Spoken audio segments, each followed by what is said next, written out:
ஊற்றிக்கிச்சு ஊற்றிச்சு கௌரவமாக சொல்லுங்கள். ரொம்ப ரொம்ப பெருமையாக சொல்கிறீங்களா? அது கௌரவமாக சொல்கிறீங்க.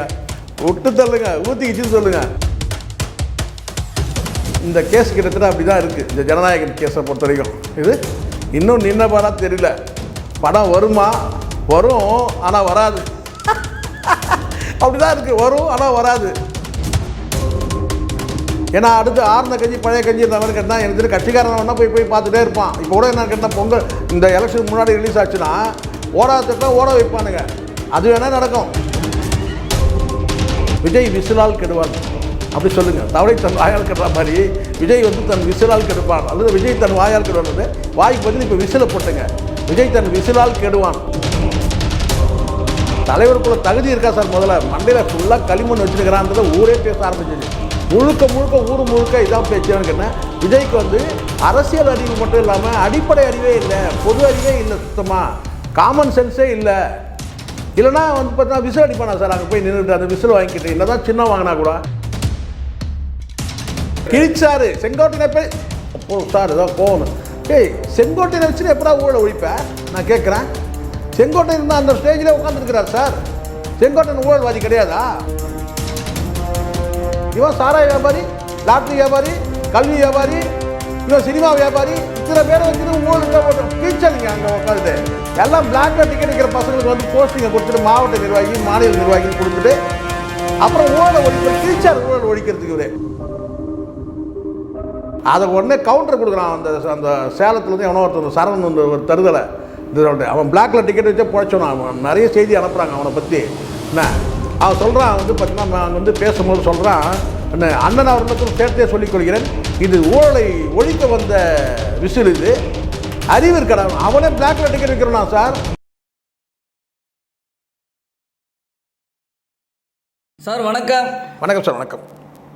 இன்று வந்து சென்னை உயர்நீதிமன்றம் வந்து ஒரு தீர்ப்பளிச்சிருக்காங்க. என்னன்னா இவங்க போட்ட கேஸ்லாம் ரத்து பண்ணிட்டாங்க. யாரு? நம்ம ஜனநாயகன் குழு போட்ட கேஸ் ஊத்திக்கிச்சு. கௌரவமாக சொல்லுங்கள். ரொம்ப ரொம்ப பெருமையாக சொல்கிறீங்களா? அது கௌரவமாக சொல்கிறீங்க. விட்டு தள்ளுங்க. ஊற்றிக்கிச்சுன்னு சொல்லுங்கள். கேஸ் ஊற்றிக்கிச்சு.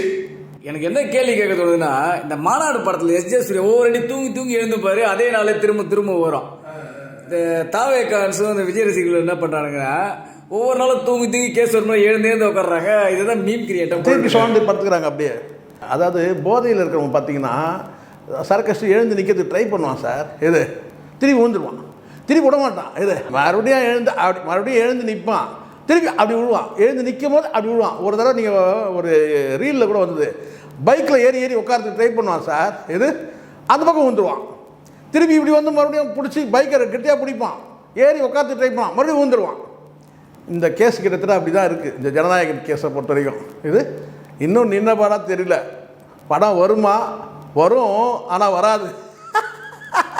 அப்படிதான் இருக்குது. வரும், ஆனால் வராது. இல்லை போகிற போக்கு பார்த்தா இந்த படம் ஓட்டிட்டு தான் ரிலீஸ் ஆகும் போல சார். நான் தான் சொல்கிறேன்ல சார், இது மே மாதம் வரைக்கும் போயிடும்னு நினைக்கிறேன் சார். ஒரு உத்தேசமாக சொல்கிறேன். நமக்கு எண்ணம் அது இல்லை. ஒரு படம் வந்து ரிலீஸ் ஆகிறதுல நம்ம படம் அரசியல் ரீதியாக மாற்று கருத்து இருந்தால் கூட நம்ம வந்து படம் வந்து ரிலீஸ் ஆகணும்னு நம்ம நினைக்கிறோம். சரிங்களா? ஆனால் இந்த இப்போ நாட்கள் ஓடுறதை பார்த்தா இப்போ மறுபடியும் தனி நீதிமன்ற நீதிபதி விசாரணைக்கு எடுத்து அந்த வாத பிரதிவாதங்கள் முடிஞ்சு அதுக்கப்புறம் அதில் தீர்ப்பு வந்து அந்த தீர்ப்பு வந்து இவங்களுக்கு சாதகமாக வந்து அதுக்கப்புறம் தியேட்டர்கள்லாம் ஃபிக்ஸ் ஆகி அதுக்கப்புறம் இந்த படத்தை ரிலீஸ் பண்ணி நடக்குமான்னு தெரியல. ஏன்னா கோட் ஆஃப் கான்டக்ட் வந்து எலெக்ஷன் கோட் ஆஃப் கான்டக்ட் வரும்போது அது வந்து பிப்ரவரி 15ஆம் தேதி எப்படியும் வந்து அதுக்கு முன்னாடியே கூட வந்து தேதி வந்து அறிவிச்சிட்டாங்கன்னா, தேதி அறிவிக்கப்பட்ட அந்த நாட்களில் வந்து கோட் ஆஃப் கான்டக்ட் வரதுனால அதுக்கப்புறம் இவங்க படத்தை ரிலீஸ் பண்ண முடியுமான்னு மிகப்பெரிய கேள்வி இருக்குது. சரிங்களா? பிரச்சாரத்துக்கே வந்து விதிகள்லாம் இருக்குது. அந்த பிரச்சார விதிகள்லாம் இந்த படம் பொருந்துமா அப்படின்றது மிகப்பெரிய கேள்வி. பிரச்சாரத்தின்படி இந்த படம் வந்து அரசியல் ரீதியான படம்ன்றதுனால இப்போ இதுக்கு முன்னாடி லியோ வந்தது, கோட் வந்ததுன்னா அது அரசியல் கருத்துக்கள் அதில் இல்லை. ஆனால் இதில் அரசியல் கட்சி கொடி இருக்குது. அதை தாண்டி வந்து இவருடைய பேசக்கூடிய வசனங்கள் அரசியல் குறித்து இவருடைய இந்த படத்தில் சொல்லக்கூடிய விஷயங்கள் இது எல்லாமே வந்து பிரச்சாரத்துக்கு உத்தியாக வந்து இந்த படத்தை பயன்படுத்துகிறாங்கன்ற மாதிரி ஒரு பேச்சு வச்சுன்னா படம் ரிலீஸ் பண்ணவே முடியாது. சட்ட சிக்கல் அதிகமாகிடும். அதாண்டி இந்த படம் வந்து ரிலீஸ் ஆகும்போது யாராவது வழக்கு தொடுத்தாங்கன்னா இதில் நான் வந்து மத ரீதியாக கருத்துக்கள் இருக்குது, அல்லது சாதி குறித்து கருத்துக்கள் இருக்குது, அல்லது வந்து ஏற்கனவே நடந்த சில சம்பவங்கள் குறித்து நேரடியாக நாங்கள் வந்து பாதிக்கப்படுறோம் அப்படின்னு ஏதாவது ஒரு வழக்கு போட்டாங்கன்னா அது இன்னும் வந்து தடையாக தான் ஆகிடும். மொத்தம் படம் வந்து இனிமேல் சென்சாரில் வெளியிட்டாலும் கூட படம் வந்து பல கட்டிங்ஸ் போடும்போது படம் வந்து அவ்வளோ வந்து ஒர்த்தாக இருக்காது. அப்படியே வந்தாலும் ஏன்னா தற்குறிக்கும் போது ஒன்றா வந்து குதிக்கலாம், கொண்டாடலாம், சரிங்களா, தலைவர் வந்துட்டார், தலைவர் முகத்தையே பார்த்துட்டோம் நாங்கள் அப்படின்னு ஒன்றா கொண்டாடலாம். ஆனால் படம் வந்து எனக்கு தெரிஞ்ச வரைக்கும் வந்து ரிலீஸ் ஆகிறதுக்கான சாத்தியக்கூறு ரொம்ப ரொம்ப குறைவு. ஏன்னா நாட்கள் வேகமாக ஓடிக்கிட்டே இருக்குது. இல்லை சார், இதில் என்னென்னா நடிகரும் முன்னாள் சென்சார் போர்டு உறுப்பினருமான எஸ்.வி. சேகர் வந்து ஒரு விஷயத்தை சொல்லியிருக்காரு. என்ன சொல்லியிருக்காருன்னா, ஜனநாயகம் படம் விவகாரத்தை வந்து அரசியலாக்கி அனுதாபம் தேட விஜய் முயற்சிக்கிறார் அப்படின்ற மாதிரி வந்து சொல்லியிருக்காரு அவர். ஆமாம், இப்படி தானே சார் சொல்லுவாங்க. எப்படின்னா இப்போ படம் ரிலீஸ் ஆகிறது, இப்போ இவங்க எதிர்பார்த்ததெல்லாம் நடக்கலை. பொங்கலுக்கு முன்னாடி எதிர்பார்த்தாங்க. அதுக்கு பிறகு உச்சபட்சமாக அவங்களுக்கு தெரியும் 26ஆம் தேதிக்குள்ளே வழக்கு முடிஞ்சிச்சுன்னா வந்து இந்த தொடர்ச்சியாக லீவுகள் வருதுனால 26க்கு பிறகு வந்து லீவு வந்து வரும். அதில் வந்து நம்ம 26 வரும், அதுக்கப்புறம் அடுத்த 2 நாள் கழிச்சுன்னா அதுக்கப்புறம் சனி ஞாயிறு வரும். அப்படி அதை எதிர்பார்த்தாங்க. அதுவும் நடக்கலை. இப்போ இனிமேல் வந்து தனி நீதிபதி வந்து நியமனம் அதை மனு தாக்கல் பண்ணி அதுக்கப்புறம் விசாரணைலாம் முடிச்சதெல்லாம் வரத்துக்கு காலதாமதமாயிடுது. அப்போ வேணால் ஒன்று செய்யலாம், தடை, எங்கள் படத்தை வெளியிடறதுக்கு தடை விதிக்கிறாங்க, அது விதிக்கிறாங்க, இது விதிக்கிறாங்க, வேணா சொல்லி அனுதாபம் தேடலாம். படம் ரிலீஸ் ஆகாமல் இருக்கிறதுக்கு ஒரு காரணங்களை சொல்லி அதன் மூலமாக ஓட்டு வாங்க போகலாம். ஆனால் படத்தை வச்சு ஓட்டு வாங்க முடியாது. படம் வரலன்னு சொல்லி வேணால் ஓட்டு வாங்கிறதுக்கான வாய்ப்பு இருக்குது. அதுவும் யாருக்கிட்ட வாங்க முடியும்? எப்படி இருந்தாலும் அந்த தற்கொலை கும்பல்கிட்ட தான் வாங்க முடியும். தற்கொலை கும்பல் எப்படி இருந்தாலும் ஓட்டு போட போகிறானுங்க. அதனால் வந்து பொதுமக்கள்கிட்ட ஒரு பார்வை வைக்கலாம், ஜனநாயகன் படத்துக்கு வந்து வரவிடாமல் படத்தை தடுத்துட்டாங்க அப்படின்னு சொல்லிட்டு.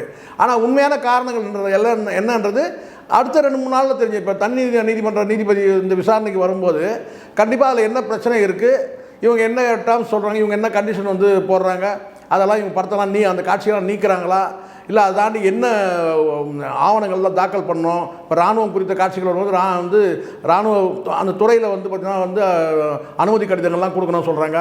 அந்த ஆவணங்கள்லாம் இவங்க கொடுக்க போகிறாங்களா, எந்த காட்சியெல்லாம் கட் பண்ணுறதுக்கு இவங்க சம்மதிக்கிறாங்க அப்படின்றதுலாம் தெரிய வரும்.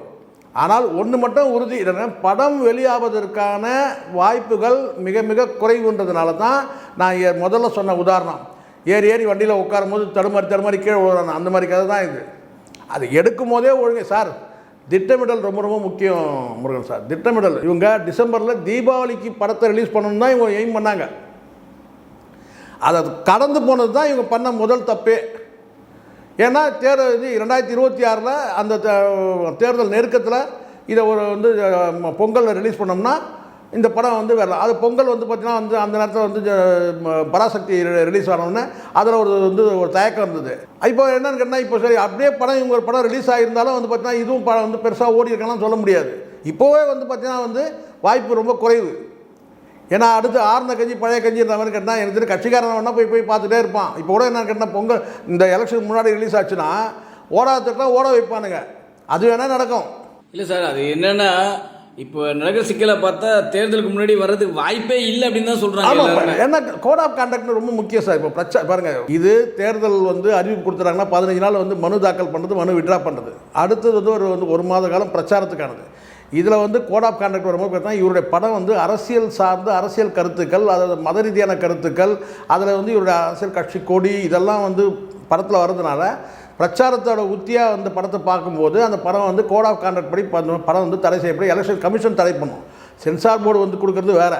இதுக்கு முன்னாடியும் கடந்த காலத்தில் அந்த மாதிரி நடந்திருக்கு. அதனால் இது வந்து படம் வெளியாகிறதுக்கான வாய்ப்புகள் குறைவு. இவங்க நாட்கள் இவங்களே இழுத்துட்டாங்க சார். ஒன்று இவங்க டிசம்பரில் பிளான் பண்ணபடி இவங்க படத்தை வெளியிட்டு இருந்தாங்கன்னா அப்போ ஏதாவது சர்ச்சை ஆகியிருந்தாலும் கூட அதை வந்து இந்த சர்ச்சையெல்லாம் முடிஞ்சிருக்கும், பொங்கலுக்கு ரிலீஸ் பண்ணலான்ற அந்த திட்டமிடல் சரியாக இருந்திருக்கும். ஒரு வேளை டிசம்பர்லேயே இவங்க படத்தை திட்டமிட்டபடி வெளியிட்டு இருந்தாங்கன்னா அப்போ அதை ஏதாவது உங்களுக்கு வந்து சிக்கல் ஏற்பட்டிருந்தாலும் கூட அந்த நாட்கள் கடந்து போனாலும் கூட பண்ணால் சரி தீபாவளிக்கு ரிலீஸ் பண்ண முடியலங்க, பொங்கலுக்கு ரிலீஸ் பண்ணுறோன்ற மாதிரி நடந்திருக்கும். ஆனால் இவங்க வந்து என்ன சொன்னா பொங்கலுக்கு போடும்போது பார்த்திங்கன்னா அந்த லீவு நாளை நம்பி இருந்தாங்க. ஒரு 5 நாள் லீவ் வருது, அதை நம்பி இருந்தாங்க. இப்போ அதை வந்து பிரச்சனை ஏற்படுத்தினுடைய விளைவு படத்தை ரிலீஸ் பண்ண முடியல. அடுத்தடுத்து இவங்க வந்து அந்த அடுத்தடுத்து இவங்க வந்து கோர்ட்டை அணுகும்போது ஹைகோர்ட்டில் பெண்டிங் இருக்கும்போது சுப்ரீம் கோர்ட்டு போனது, அது தேவையில்லாமல் அந்த நாட்கள் எப்படினாலும் தேதி வந்து 19ஆம் தேதி போட்டாங்க. ஸோ இப்போ சுப்ரீம் கோர்ட்டுக்கு போகும்போது பார்த்தீங்கன்னா இப்போ 19ஆம் தேதி முடிஞ்சு பார்த்தீங்கன்னா அன்றைக்கி வந்து உங்களுக்கு இது கிட்டத்தட்ட வந்து ஒரு 6 நாள் 7 நாளுக்கு பிறகு தான் வந்து தீர்ப்பே வந்திருக்கு. 27ஆம் தேதின்றது கிட்டத்தட்ட 7 நாள் 19ஆம் தேதி அந்த விசாரணைக்கு பிறகு ஒரு 7 நாள் ஆகிருக்கு. ஸோ இதெல்லாம் வந்து இந்த தாமதம்லாம் யாரால்? முழுக்க முழுக்க இவங்களுடைய அந்த அணுகுமுறை தான் காரணம். அது சென்சார் போர்டு அணுகுனதுலேயும் சரி கிடையாது, நீதிமன்றத்தை அணுகிறதுலேயும் சரி கிடையாது, முறையாக அணுகலைன்ற நான் அந்த அதாவது முறை இருக்குது, அந்த படிநிலை ஸ்டெப்பு, அந்த ஸ்டெப் படி இவங்க வந்து நடந்தணும். ஒன்று சென்சார் போர்டில் உங்களுக்கு இல்லைன்னா அடுத்தது ரிவைசிங் கமிட்டிக்கு போயிட்டு அதுக்கு பிறகு வந்து நீங்கள் நீதிமன்றத்தில் கூட வந்து அணுகியிருக்கும்போது நீதிமன்றத்தில் அணுகாமையே சென்சார் போர்ட்லேயே கூட அதை ஃபைனலைஸ் பண்ணியிருக்க முடியும். ஆனால் அவசர அவசரமாக கோர்ட்டுக்கு வந்தாங்க. அங்கே எல்லாமே இந்த முடிவெல்லாம் வந்து ஆதவர்ஜுனா தான் எடுக்கிறான். அப்போ தப்பாக போகுது. கடந்த காலத்தில் விஜய் இந்த தயாரிப்பாளர் தரப்பில் நேராக உடனடியாக கோர்ட்டுக்கெலாம் போயிடுவான். அங்கே கேட்கறது அட்வைஸ் கேட்குறது எல்லாமே வந்து ஆதவர்ஜுனோட அட்வைஸ் கேட்கறதுனால ஏற்படுற கோளாறு தான் இதெல்லாம். ஒரு பழமொழி தான் கேட்க தோணுது, என்னென்னா தவளை தன் வாயால் கெடும் அப்படின்ற ஒரு பழமொழி சொல்லுவாங்கல்ல, அதுக்கு எடுத்துக்காட்டு தான் இவங்க பண்ண. இல்லை சார், இது தப்பாக சொல்லுங்க சார். விஜய் விசிலால் கெடுவான் அப்படி சொல்லுங்கள். தவளை தன் வாயால் கெடுற மாதிரி விஜய் வந்து தன் விசிலால் கெடுப்பான், அல்லது விஜய் தன் வாயால் கெடுவான். வாய்க்கு பதில் இப்போ விசிலை போட்டுங்க, விஜய் தன் விசிலால் கெடுவான், தம்ப்லைன்லேயே வைங்க, விஜய் விசிலால் கெடுவான். இன்னொரு விஷயமும் சொல்கிறாங்க, என்னென்னா விஜய்க்கு இந்த மாஃபியா கும்பல் மட்டும் இல்லைன்னா கும்முடி பூண்டி தானே விஜய் யாருக்குமே தெரியாது அப்படின்றாங்க. சார் இப்போது நான் சொல்கிறேன், தென் மாவட்டங்களில் கட்சியோட ஸ்ட்ரக்சர் கிடையாது. தென் மாவட்டங்களில் நீங்கள் அதை பார்த்தாலே தெரிஞ்சுப்பீங்க. தென் மாவட்டங்கிறது ஏதோ நீங்கள் வந்து திருச்சியை கடந்து நான் சொல்கிறேன், திருச்சிக்கு உள்ளே தான் இவங்களுக்கு வந்து பார்த்தீங்கன்னா விழுப்புரம், விக்கிரவாண்டி, பாண்டிச்சேரி இங்கே தான் இருக்குது தவிர ஏன் திருச்சியிலே இல்லை. திருச்சியை தாண்டி இவங்க வந்து பார்த்தீங்கன்னா பெரிய ஸ்ட்ரக்சர்லாம் கிடையாது. இன்றைக்கி எடப்பாடி ஏன் ஸ்ட்ராங்காக இருக்கிறதுக்கு காரணம் கேட்டால் டிடிவி வந்துட்டார் அப்படின்ற அந்த ஒரு இருக்குது இல்லையா, அந்த நிலைப்பாடு. அங்கே வந்து பார்த்தீங்கன்னா தென் மாவட்டங்களில் விஜய் காலே படலை. இன்னும் சொல்லப்போனால் மதுரையை தாண்டி நான் சொல்கிறேன், மதுரையில் மாநாட்டுக்கு போனார் அவ்வளோதான். ஆனால் அதை தாண்டி வந்து பார்த்தீங்கன்னா அவர் இப்போ வந்து பிரச்சார பயணங்கள்லாம் எதுவும் செய்யவே இல்லை. அதுக்குள்ளே தேர்தலுக்கு வந்துட்டாங்க. தேர்தல் வரப்போகுது, இப்போ தேர்தல் வந்து கண்டெஸ்ட் பண்ணுறாங்க. தென் மாவட்டங்களில் கட்சியோட வந்து கட்டமைப்பே கிடையாது. சரி, நான் பேரளவுக்கு வந்து பார்த்தீங்கன்னா வந்து கோயம்புத்தூர்லேயும் இங்கே திண்டிவரம், விழுப்புரம், பூந்தமல்லி, திருவள்ளூர் இப்படி வந்து பரவலாக இவங்க என்ன நினைக்கிறாங்கன்னா வீட்டுக்கு 2 ஓட்டு தானாக விழுந்துரும்னு நினைக்கிறாங்க. கேண்டிடேட் இருக்கணும் இல்லை முதல்ல ஓட்டு போகிறதுக்கு. கேண்டிடேட் வந்து பார்த்தீங்கன்னா கேண்டிடேட் வந்து இப்போ 234 தொகுதியில் யார் ஒன்றும் கிடச்சிடுவாங்க சார். எல்லா கேண்டிடேட்டும் ஓட்டு வாங்கிடுவான்னு சொல்ல முடியாது. நீங்கள் வந்து பிளாக்கில் டிக்கெட் வைக்கிறோம்னா நீங்கள் போட்டிங்கன்னா எவன் ஓட்டு போடுவான்? அந்த பகுதியில் இவன் யாருன்னு பார்ப்பாங்கல்ல. இப்போ நாமக்கல்லில் ஒருத்தன் வந்து பார்த்தீங்கன்னா ஒருத்தன் பொம்பளை கேஸில் சிக்கினான், அவனை கேண்டிடேட்டாக போடுவீங்களா நீங்கள்? ஓட்டு போட்டுருவாங்களா மக்கள் விஜய் சொல்லிட்டாருன்ட்டு? அதெல்லாம் நடக்காது. தேர்தல் நெருங்கும் போது தான் தெரியும் விஜய்க்கு என்ன செல்வாக்கு இருக்குதுன்னு சொல்லிட்டு. நீங்கள் சராசரியாக ஒன்றா ஒரு 10% வந்து பார்த்தீங்கன்னா அப்படியே அரசியல் புரசெல்லாம் வாங்கிடலாம். ஆனால் அதை தாண்டி தான் இங்கே கற்பனை உலகத்தில் இருக்கிறானுங்க. 26% வந்துடும், 30% வந்துடும், கற்பனையிலே வாழ்ந்துனுக்கிறானுங்க. படமே முதல்ல இவன் நினச்சது எதுவுமே நடக்கலை. பிசிகா வந்துடும், பாட்டாளி மக்கள் கட்சி வந்துடும், இவன் வந்துடுவான், அவன் வந்துடுவான், எல்லாரும் வந்துடுவாங்க, இவரை வந்து பெரிய தலைவராக்கிடுவாங்கன்ட்டு. தலைவருக்குள்ள தகுதி இருக்கா சார்? முதல்ல மண்டையில் ஃபுல்லாக களிமண் வச்சுருக்கிறான்றதை ஊரே பேச ஆரம்பிச்சிச்சு. முழுக்க ஊர் முழுக்க இதான் பேச்சுன்னு கேட்டேன். விஜய்க்கு வந்து அரசியல் அறிவு மட்டும் இல்லாமல் அடிப்படை அறிவே இல்லை, பொது அறிவே இல்லை, சுத்தமாக காமன் சென்ஸே இல்லை. இல்லைனா வந்து பார்த்தீங்கன்னா விசில் அடிப்பானா சார்? அங்கே போய் நின்றுட்டு அந்த விசில் வாங்கிக்கிட்டு என்ன தான் சின்னம் வாங்கினா கூட உழைக்கிற மக்கள் வந்து பயன்படுத்துகிற எவ்வளோ சின்னங்கள் இருக்குது. ஏன் ஆட்டோ கூட பார்த்தீங்கன்னா ஒரு உழைக்கிற சின்னம் தான். உழைக்கிற சின்னங்கள் எவ்வளோ இருக்குது. அதில் வேறு இவர் வந்து இவர் கேட்டதே விசில் சின்னம் தான் கேட்டாராம். அதுக்கு அப்போ முக்கியம் பிகிலுன்ற. அப்போ இதுலேருந்து தெரியலையா சார், முழுக்க தற்கொலை கும்பல் எல்லாம் அந்த விடலை பசங்களோட ஓட்டை நம்பி இருக்கிறாங்க. அது கடைசி நேரத்தில் அந்த ஓட்டு எப்படி திரும்புதுன்னு பொறுத்து வந்து பாருங்கள். இது தேராது. இல்லை, இதில் இன்னொரு முக்கியமான விஷயம் கேளுங்க. அவர் வந்து அந்த மீட்டிங்கில் பேசின செயற்கை கூட்டத்தில் ஊழலை ஒழிப்பேன் அப்படின்றாரு. செங்கோட்டையனை அப்போ சார் ஏதோ போகணும். செங்கோட்டையனை வச்சுட்டு எப்படா ஊழலை ஒழிப்பேன் நான் கேட்குறேன். செங்கோட்டையன் தான் அந்த ஸ்டேஜில் உட்காந்துருக்கிறார் சார். செங்கோட்டையன் ஊழல்வாதி கிடையாதா? சொல்லுங்கள், அவரை சொல்லுங்கள், செங்கோட்டையன் சொல்லுங்கள். நான் அப்பழுக்கற்ற வந்து பார்த்தீங்கன்னா வந்து அரசியல்வாதி சொல்லுங்கள் பார்க்கலாம். செங்கோட்டையன் தான் நாங்கள் முதல்ல சரி அது கூட விட்டுருங்க. இவன் சாராய வியாபாரி, லாட்ரி வியாபாரி, கல்வி வியாபாரி, இவன் சினிமா வியாபாரி, இத்தனை பேரை வச்சுட்டு ஊழல்கிட்ட ஓட்டு கீழ்ச்சாதீங்க. அங்கே உட்காந்துட்டு எல்லாம் பிளாக்ல டிக்கெட் வைக்கிற பசங்களுக்கு வந்து போஸ்டிங்கை கொடுத்துட்டு மாவட்ட நிர்வாகி, மாநில நிர்வாகின்னு கொடுத்துட்டு அப்புறம் ஊழலை ஒழிப்பார். கிழிச்சார் ஊழல் ஒழிக்கிறதுக்கு. இவர் யாரா கூட இருக்கிறவங்க? முதல்ல கூட இருக்க அத்தனை பேரும் ஊழல்வாதிங்க. இந்த ஊழல்வாதிகள்லாம் வச்சு இவர் வந்து என்ன பண்ணுறோன்னா அவர் வந்து ஊழலற்ற ஆட்சியாக சொல்கிறதுக்கு வெக்கப்படவனா யார் வேணால் சொல்லலாம். நீ சொல்ல முடியுமா? விஜய் சொல்ல முடியுமா சார்? விஜய் சொல்ல முடியுமா சார்? சான்ஸே கிடையாது. என்னமோ வந்து அப்படியே வந்து பார்க்குறான், அவன் பேசுகிறதெல்லாம் பார்க்குறான், அப்படியே இவர் என்னமோ வந்து தெய்வ பிறவி மாதிரி பேசுகிறான். பூமி தாய் பெற்றெடுத்த பிள்ளை. டேய், எல்லாரும் பூமி தாய் தான். அப்புறம் வந்து சொல்லப்படுறா எல்லாரும் பூமி தாய் பெற்றெடுத்தோம், எல்லாரும் பூமி தாய் பெற்றெடுத்தோம். விஜய் மட்டும் கிடையாது, எல்லாருமே. ஆனால் அவங்க எல்லாருமே அடிப்படையில் உண்மை என்ன வார்த்தைக்கு சொல்லலாம், பூமி தாய் பெற்றெடுத்த பிள்ளைன்னு கேட்டால் எல்லாருமே வந்து பூமி தாய் பெற்றெடுத்தோம் தான். நம்ம தாய் கூட பூமி. ஆனால் நம்மளை எல்லாரும் பெற்றுக்கிறது ஒரு தாய். இவனை பெற்றெடுத்தது வந்து சோபா தான் பெற்றெடுத்தது, பூமி தாய் பெற்றெடுக்கிறாங்க. அப்படி பார்த்தா எல்லாரும் பூமி தாய் தான் பெற்றெடுக்கிறாங்க. அப்போ தனியாக என்ன சொல்கிறீங்க? அதை வேறு பூமி தாய் பெற்றெடுத்த பிள்ளையே. அப்போ நீங்களாம் இங்கே எல்லாருமே அடிப்படையில் அவங்கவுங்க தாய் பெற்றெடுத்த பிள்ளைகள், அவ்வளோதான். அந்த தாயை ஒதுக்கி வச்சு வந்தாண்டா இவன். அப்புறம் எக்கச்சக்கமாக சொல்லிடுவேன். அந்த தாயை வந்து கேட்டுக்கு வெளியே நிற்க வச்சு வந்தாண்டா, வாட்ச்மேன் வச்சு வெளியே விரட்டின வந்தானே. இல்லை மாநாட்டுக்கு கூப்பிட்டு வந்து பார்த்தீங்கன்னா விழா கூப்பிட்டு டேக் மாட்டி உட்கார வைக்கிறேன்னா அப்புறம் இல்லை சார், இவர் வந்து மலேசியாவில் நடந்த ஆடியோ லான்ச்சுக்கு டிக்கெட்டை வித்தாரு. யாருமே இந்த சினிமா துறையில் ஆடியோ லான்ச்சுக்குலாம் டிக்கெட் விற்கல. இன்னும் இல்லை சார். சரிடா, நான் கேட்குறேன் வந்து பார்த்தீங்கன்னா, நீ வந்து மிச்சத்தை விட்டு வரேன், உச்சத்தை விட்டு வரேன், எதாவது சொல்கிறல்ல இருக்கு. இந்த ஜனநாயகன் படத்தை ஃப்ரீயாக ரிலீஸ் பண்ணு. நீங்கள் தான் கோடி கோடியாக பணம் வச்சுருக்கிறல்ல, நான் தான் பணம் பார்த்துட்டேன்ல. தியேட்டரில் வந்து நீங்கள் வந்து பார்த்தா கவர்மெண்ட் டேக்ஸ் மட்டும் கட்டிட்டு ஃப்ரீயாக நீங்கள் ரிலீஸ் பண்ண விட பார்க்கலாம்.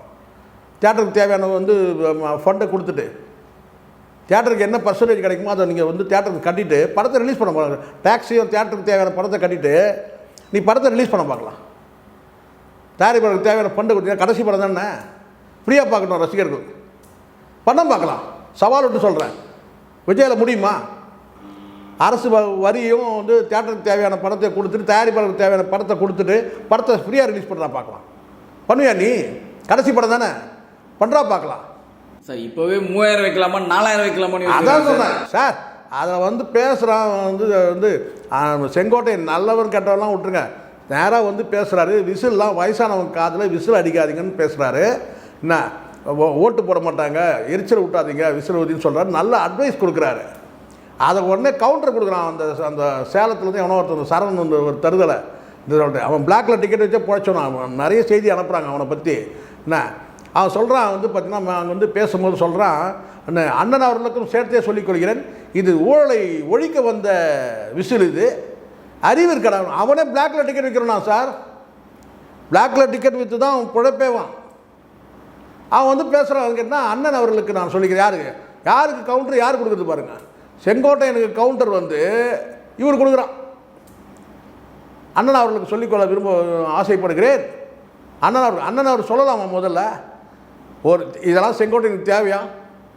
செங்கோட்டையன் வந்து இப்போ வந்து பார்த்தீங்கன்னா வந்து இருப்பு கொள்ள முடியாமல் இருக்கிறதா என்ன பண்ணுறது, தப்பு பண்ணிட்டுமே, வாழ்க்கையில் பெரிய தப்பு பண்ணிட்டோம், நம்ம டிவிக்கில் வந்து ஜாயின் பண்ணதுன்னு சொல்லிட்டு ஃபீல் பண்ணுற அளவுக்கு கொண்டு வந்துட்டானுங்க. சார் எல்லாரும் கேட்குற கேள்வி என்னென்னா, இந்த படத்தோட நிலைமை கடைசி என்ன தான் நடக்கும்? ஊற்றி மூடியாச்சு, அவ்வளோதான். மிக மிக சொற்பமான ஒரு வாய்ப்பு இருக்குது சார். தனி நீதிமன்றம் விசாரணை பண்ணி வாத பிரதிவாதங்களை கேட்டு இந்த கட்டளைகளுக்கெல்லாம் வந்து உட்பட்டு படத்தை ரிலீஸ் பண்ணோம்னா 10ஆம் தேதிக்குள்ளே ரிலீஸ் ஆனால் வாய்ப்பு இருக்குது. இல்லை அதை தாண்டி போகுது, நாட்கள் இருக்குதுன்னு சொன்னால், தள்ளி போகுதுன்னு சொன்னால், கோட் ஆஃப் கான்டக்ட் வந்தால் படம் ரிலீஸ் ஆகாது.